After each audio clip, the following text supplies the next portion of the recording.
dati nung ano, pag nanganon. Diba? At saka kapal din ang balat nun. Diba? Buhaya. Grabe, ang dami na marating. Hindi na nanalo yung hipo sa, hindi na nanalo yung buhaya sa hippopotamus, kaya doon na tayo sa hipo, sa kakapalan. Kanina pa sitwasyon dito. Grabe, no? Saan ka nakakita ng ganitong pagsasama? INC lang nakakagawa nito.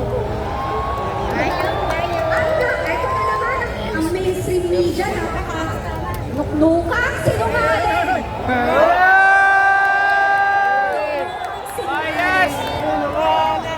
Ganyan na ba ang pagkatao ng ilan sa inyo na isinamana ng kaluluwa mo sa demonyo? Ilang sinungaling? Grabe, hindi kayo naawa sa mga anak ninyo. Pinapangalan yung pera na galing sa nakaw. Kakapal, di ba? Alam nyo, kayo, ang sarap ng buhay nyo ngayon. Akala nyo lang. Pero bukas makalawa, pa-check up kayo lahat. May sakit kayong walang lunas. Yan ang karanang tumatama sa mga taong mga sinungaling, magnanakaw at kumakampi sa mga demonyo.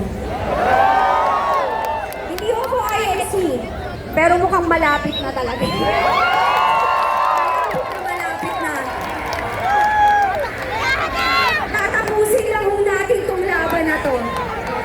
Malapit na.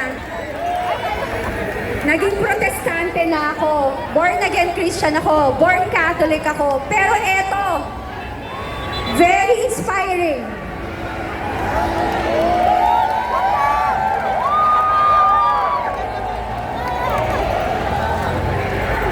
Diba? Eto. Mga kababayan, mga politiko, nakikita niyo yung mga bata? Hindi kayo nahihiya? Diba? Andito, nabibilad sa araw, nagsasakripisyo, lumalaban para sa bayan, mas tatawagin yung kulto. Kung sila ang kulto, gusto ko nang maging membro ng kultong to.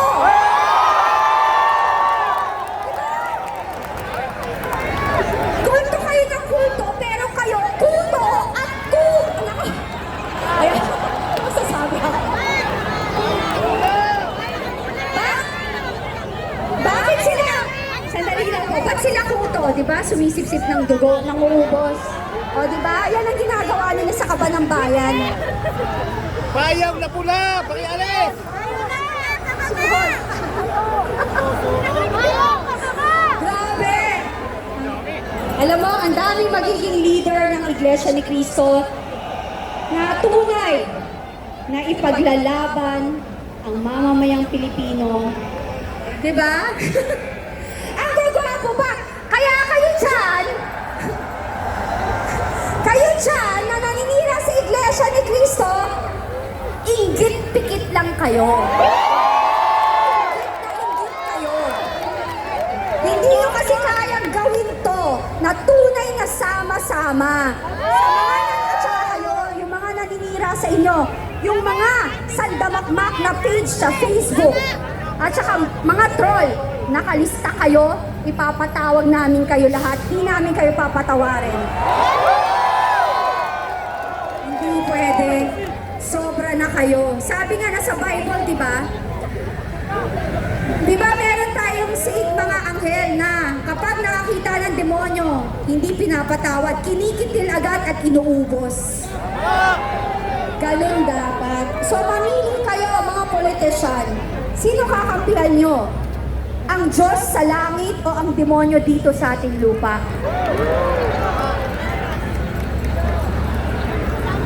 Wala na. Hindi na tayo pwede. Hindi na pwede to.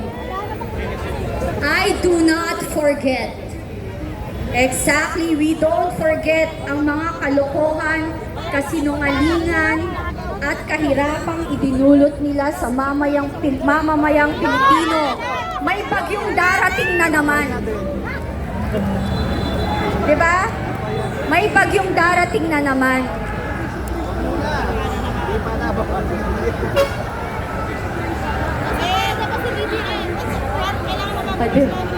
May bagyo. So, eto na naman tayo. Ano na naman sasabihin nila? Ha? Bagyong bongbong. Di ba? O kaya bagyong mandarambongbong. Di ba? Hindi na. Hindi tayo pinapakinggan. Hindi. Walang hindi nag-iisip. Di ba? Hindi na tama. Saan ka nakakita ang politician? Pag tumatakbo, halos lumuhod sa atin lahat at mangako. Di ba? Lahat, langit at lupa, universe, kung pwede lang sungkitin yung buwan, ibibigay sa atin. Pero pag nanalo na, nasa na tayo lahat? Who cares? Wala. So sa darating na election, matalino kayo. Ang INC hindi makakalimot. Yung mga dati, pinagbibigyan nila. Ang INC ay pinagbibigyan ang mga nagkakamali. Pero this time, hindi na pwede. Mapagpatawad, mapagbigay, nakakaintindi dahil yan nasa Biblia. Pero hindi na natin pwede po. Hindi ako INC, sa aking opinion, hindi na ako magpapaloko. Ayoko na! Tama na ang nakawad sa kaban ng bayan!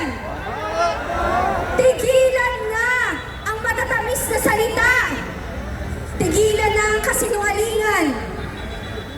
At ako, sa inyong mga magnanakaw, sa mainstream media ng mga sinungaling at mga bayarang at sinungaling, tatawag simula sa minutong ito. Maraming salamat po, INC! Bilib po ako sa inyo, bawa po ako, mataas po respeto ko.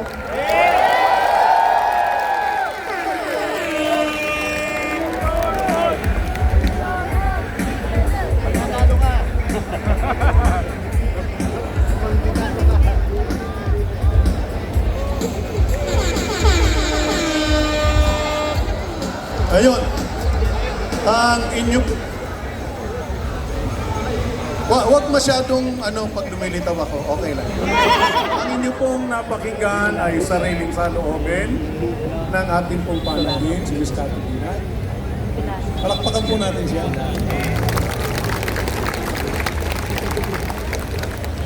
Sa pagkakataong ito ay tingin po tayo sa level, panoorin po natin ito.